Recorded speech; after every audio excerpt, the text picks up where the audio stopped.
사무엘하 3장. 사울 지방과 다윗 지방 사이에 전쟁이 오래 계속되었다. 그러나 다윗 지방은 점점 더 강해지고 사울 지방은 점점 더 약해졌다. 다윗의 아들들. 다윗이 헤브론에서 낳은 아들은 다음과 같다. 맏아들은 이스라엘 여인 아히노암에게서 태어난 암논이고, 둘째 아들은 갈멜 사람 나발의 아내였던 아비가일에게서 태어난 길르압이고, 셋째 아들은 그술왕 달메의 딸 마아가에게서 태어난 압살롬이고, 넷째 아들은 하키색에서 태어난 아도니아이고, 다섯째 아들은 아비달에게서 태어난 스바다이고, 여섯째 아들은 다윗의 아내 에글라에게서 태어난 이드르암이다. 이들이 다윗이 헤브론에서 살 때 낳은 아들이다. 아브넬이 이스보셋을 배반하다. 사울 집안과 다윗 집안 사이에 전쟁이 계속되는 동안에 사울 집안에서는 아브넬이 점점 더 세력을 잡았다. 사울의 후궁 가운데 리스바라는 여인이 있는데 아야의 딸이었다. 이스보셋이 아브넬에게 장군은 어찌하여 나의 아버지의 후궁을 범하였소 하고 꾸짖었다. 그러자 아브넬이 이스보셋의 말에 몹시 화를 내면서 대답하였다. 임금님께서는 내가 유다의 빌부터 살아가는 개로밖에 보이지 않습니까? 나는 오늘날까지 임금님의 아버지 사울 지방과 그의 형제들과 친구들에게 충성을 다하였고 임금님을 다윗의 손에 넘겨주지도 않았습니다. 그런데도 임금님께서 오늘 이 여자의 그릇된 행실을 두고 나에게 누명을 씌우시려는 것입니까? 주님께서는 이미 다윗에게 약속하신 것이 있습니다. 이제 저는 다윗 편을 들어서 하나님의 뜻대로 하겠습니다. 그렇게 하지 않는다면 하나님이 이 아브넬에게 벌을 내리시고 또 내리셔도 좋습니다. 하나님은 이 나라를 사울과 그의 자손에게서 빼앗아 다윗에게 주실 것입니다. 하나님이 다윗을 이스라엘과 유다의 왕으로 삼으셔서 북쪽 단에서부터 남쪽 브엘세바에 이르기까지 다스리게 하실 것입니다. 이 말을 듣고 이스보셋은 아브넬이 두려워서 그에게 다시는 말 한마디도 하지 못하였다. 아브넬은 다윗에게 사람을 보내어서 이렇게 전하였다.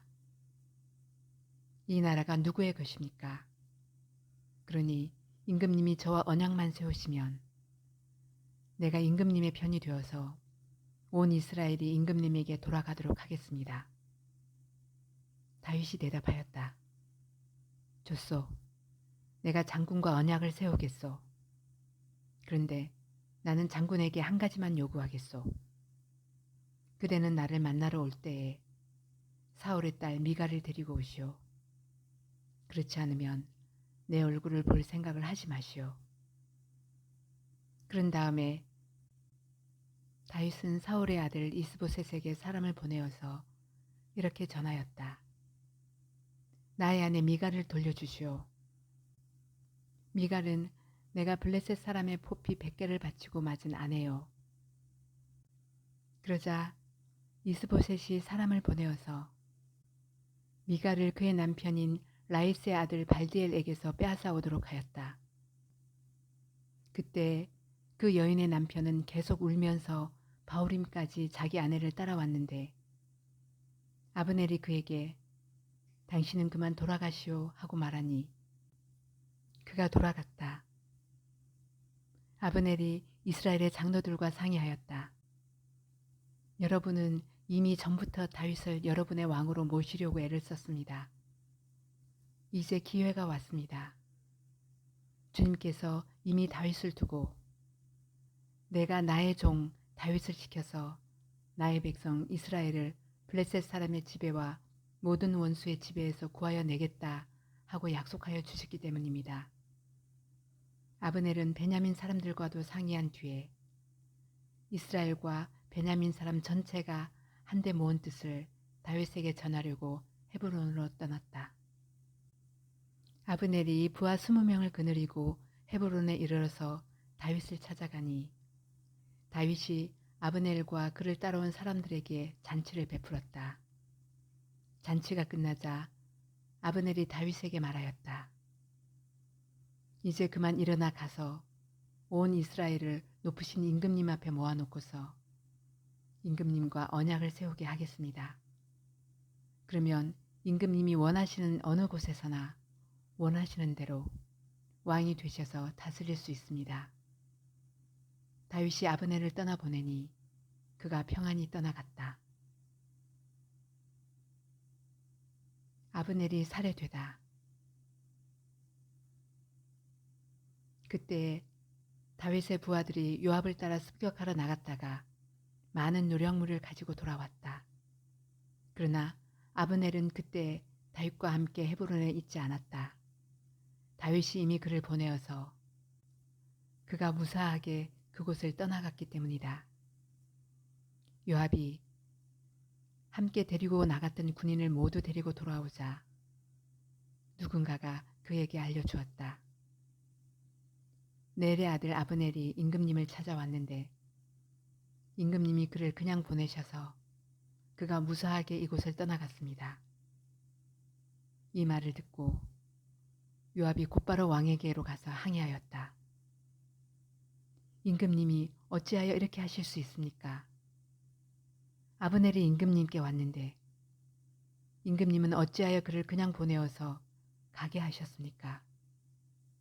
넬의 아들 아브넬은 임금님께서 잘 아시다시피 임금님을 속이려고 온 것이며 임금님이 드나드는 것을 살피고 임금님이 하고 계시는 일도 모조리 알려고 온 것입니다. 요압은 다윗에게서 물러나오자마자 사람들을 보내어서 아브넬을 뒤쫓게 하였다. 그들은 시라 우물이 있는 곳에서 그를 붙잡아서 데리고 돌아왔다. 그러나 다윗은 그 일을 전혀 몰랐다. 아브넬이 헤브론으로 돌아오니 요압이 그와 조용히 이야기를 하려는 듯이 성문 안으로 그를 데리고 들어갔다. 요압은 거기에서 동생 아사헬의 원수를 갚으려고 아브넬의 배를 찔러서 죽였다. 다윗이 그 소식을 듣고서 외쳤다. 넬의 아들 아브넬이 암살당하였으나 나와 나의 나라는 주님 앞에 아무 죄가 없다. 오직 그 죄는 요압의 머리와 그 아버지의 온 집안으로 돌아갈 것이다. 앞으로 요압의 집안에서는 고름을 흘리는 병자와 나병 환자와 지팡이를 짚고 다니는 다리 저는 사람과 칼을 맞아 죽는 자들과 굶어 죽는 사람이 끊어지지 않을 것이다.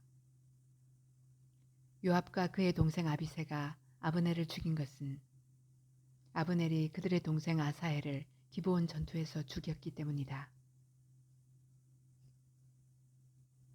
아브넬의 장례식.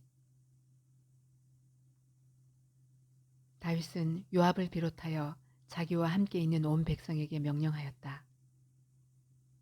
백성은 옷을 찢고 허리에 굵은 베옷을 두른 뒤에 아브넬의 상녀 앞에서 걸어가면서 애도하여라.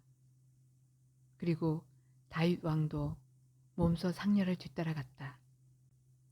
백성이 아브넬을 헤브론에 장사 지내니 다윗 왕이 아브넬의 무덤 앞에서 목을 놓아 울었고 온 백성도 울었다.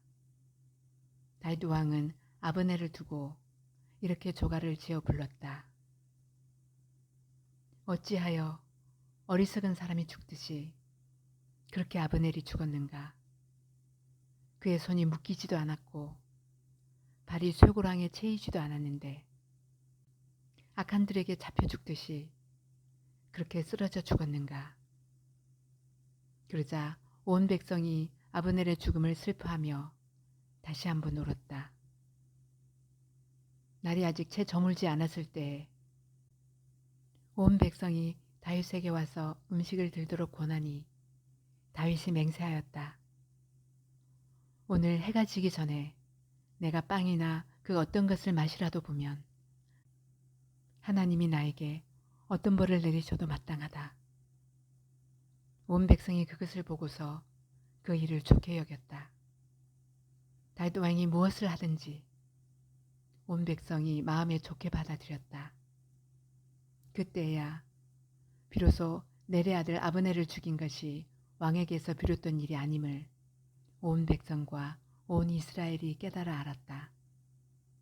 그런 다음에 왕은 신복들에게 말하였다. 그대들이 아는 대로 오늘 이스라엘에서 훌륭한 장군이 죽었소. 스루야의 아들들이 나보다 더 강하니 비록 내가 기름 부음을 받은 왕이라고는 하지만 보다시피 이렇게 약하오. 그러므로 이런 악을 저지른 사람에게 주님께서 그 죄악에 따라 갚아주시기만을 바랄 뿐이요.